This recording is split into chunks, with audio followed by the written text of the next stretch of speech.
Hello class, this is your teacher Mr. McDougall with your next Photoshop tutorial. In this lesson and in the following lessons, we are going to begin exploring a very fun and powerful area of Photoshop, and that is the various filters that you can throw on images to make it look all kinds of weird and interesting. And we'll be diving into many of them. There's too many to go through one by one, but we're going to go through some of the more fun ones, and I'm going to give you time to explore it as well. So, since it is classwork, download today's exercise files, save them in a project folder on your drive, and open them all up here in Photoshop. So open up your exercise files, and these are just fun files for you to explore the filter gallery, and we're going to do one other technique with some motion blur as well. So let's start with filter 01. Make sure you pause the video if you need to in order to download all the files and get them opened up in Photoshop. So let me show you a little before and after of what we're going to do, reminding you to do smart objects to protect them. Let me show you what it looks like without a smart object right now. So where we're going to play with is the filter gallery. If you come up here to filter and you go down to filter gallery right here, there is a whole bunch of things in these little folders right here. If you open all of these folders, there are a ton of different filters you can throw on here, and I'll let you kind of explore whichever one you want. I like to go here and kind of see all of these weird things right here. So pick any one that you want, kind of go through, and you can add a filter. I'm going to go with this plastic wrap one. I kind of like this one. Look at this plastic wrap. It makes the character look like they're completely covered in plastic, which is weird, of course. You can zoom out so you can see what it looks like. Every filter, or at least most of them, also have these sliders so you can adjust the intensity of the filter too. So by default, that one looks really freaky. I can turn down the detail or the smoothness or highlight strength, and all of these other ones will have different ones. If I go to the smudge one, this one has different levels that can be adjusted. So really explore any and all of these filters that you want from this category. I'm going to go with this plastic wrap one because that looks super freaky. So if I click OK, what happens now, what I just did was destructive editing. So remember, this is destructive editing where we don't protect it. I just edited the background layer, so now this background layer is permanently stuck like that. So I got to be careful. There's no way to change it back if I save it. So I can do Control Z to undo. Control Z will undo it. So now I can edit non-destructively. So instead of making a copy, I'm just going to convert this into a smart object. There's a second way you can do it that has the same results. The way I've shown you 100 times is to right-click and do Convert to Smart Object, or if you come up to the Filter tab where we just were, you can see this one that says Convert for Smart Filters. If I click on that, I can click OK, and it does the same thing. Even though it says Smart Filter and Smart Object, they are the exact same thing. So you can do either one. Right-click and do Convert to Smart Object, or do Filter, Convert for Smart Filters. Either one produces the same result. Now let's go into the filter gallery and play around with it. It remembers the last one that you did, so since I just used the plastic wrap, it goes back to that one. But feel free to play around with some others. Let me do the plastic wrap one again and click OK. So now you can see I added the effect. However, since it's a smart object and a smart filter, it's more protected now. It becomes on its own layer that I can turn on and off if I decide that I don't like it. I can turn it off. I can also grab it and drop it in the trash can and get rid of it altogether.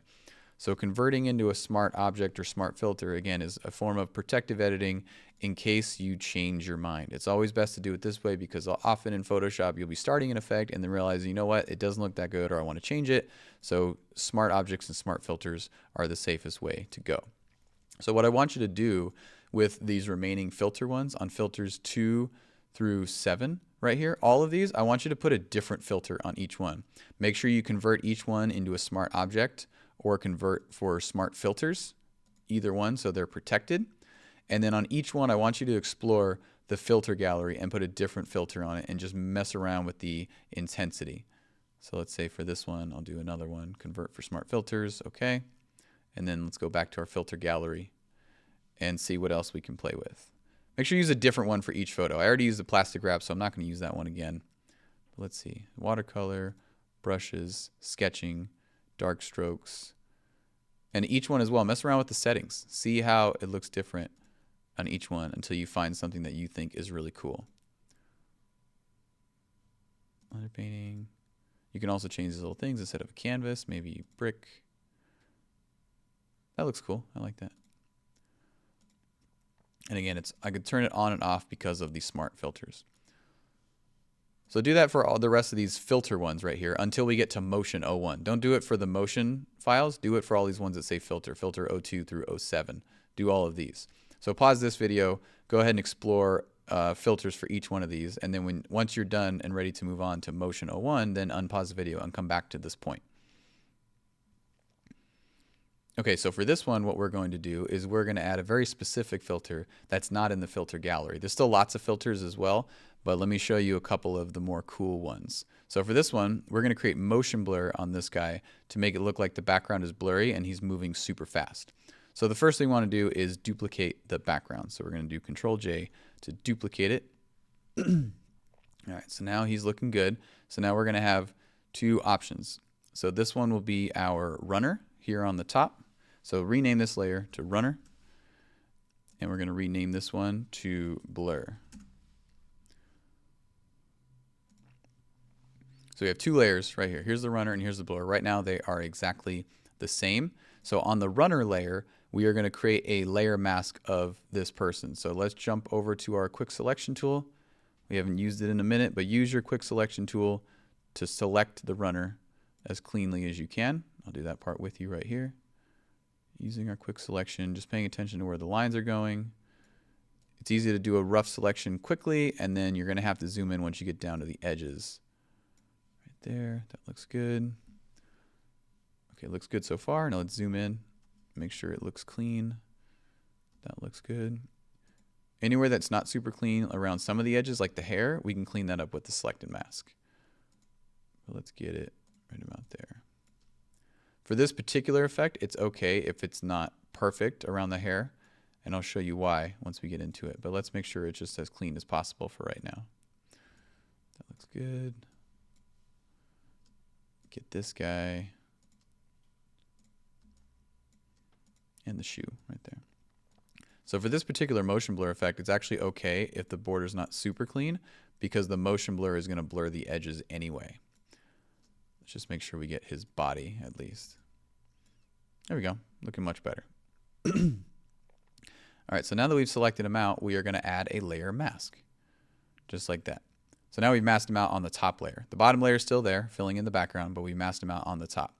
So the blur layer, we're going to add a motion blur filter, but in order to make sure that we can edit it, we're going to convert it to a smart object or convert for smart filters. I'm going to right click and do convert to smart object. Now it's protected, so if I add a filter, I'm again protecting it so it's not changing the background permanently. So now that it's a smart object, we're going to go up to filter, and instead of the filter gallery, there's some other ones over here that we'll get into a couple of them momentarily. So for this one, let's go to blur right here. You see there's all kinds of different types of blur. For this effect, we're going to go down to motion blur right here. So with motion blur selected, you can adjust this slider. Right now, it's very low, but as I pull up this slider, you can see how the background starts to get blurry. It's creating this blur filter. If I go too far, it looks a little weird. That obviously looks too fake. I'm not going to go super high. Let's say I'll probably go somewhere around 30-ish. Looks good to me. I can also change the angle. Right now it's okay where the angle is, but he's kind of moving slightly up. So I'm going to change the angle a little bit to angle up just a little bit. That looks good. And then click OK. So what we did is we masked out the runner on the top so he doesn't seem blurry. If I hide him, I made this whole bottom layer blurry, which is why it looks like that. But it's not affecting my selection on this top layer, which is why he looks good. And as I mentioned, this is a smart object, so this filter I can just now turn on and off. But now I've edited it to look like not only is he in a freeze frame, but that he is moving so fast and the rest of the image is blurry. And that's also why I said it's okay if your selection is not clean in this particular instance, because the edges are blurred from the motion blur anyway, so that's totally fine. Excellent, that's looking good. I wanted to do the same thing here on the remaining motion blur files. For this thing, do the same thing. Select out the taxi cab and do the same thing we did with the runner. Make it look like it's moving really fast. Same thing with motion 03. Make this guy look like he's moving really fast, faster than everybody else, and everyone else is blurry. Same thing with this dog. Mask out the subject and blur the background the exact same way we just did. So if you don't remember how to do it, rewind the video back to that point for those exact same steps, and do it for all of these remaining exercise files. Once you've completed all the exercise files, then you could take your screenshots. So make sure that filter or files, filter 1 through 7, all have a fun, unique filter from the filter gallery. And make sure that motion 1 through 4 all have this cool motion blur effect to it. Take your screenshots and turn them into this assignment. And as always, have fun and let me know if you have any questions.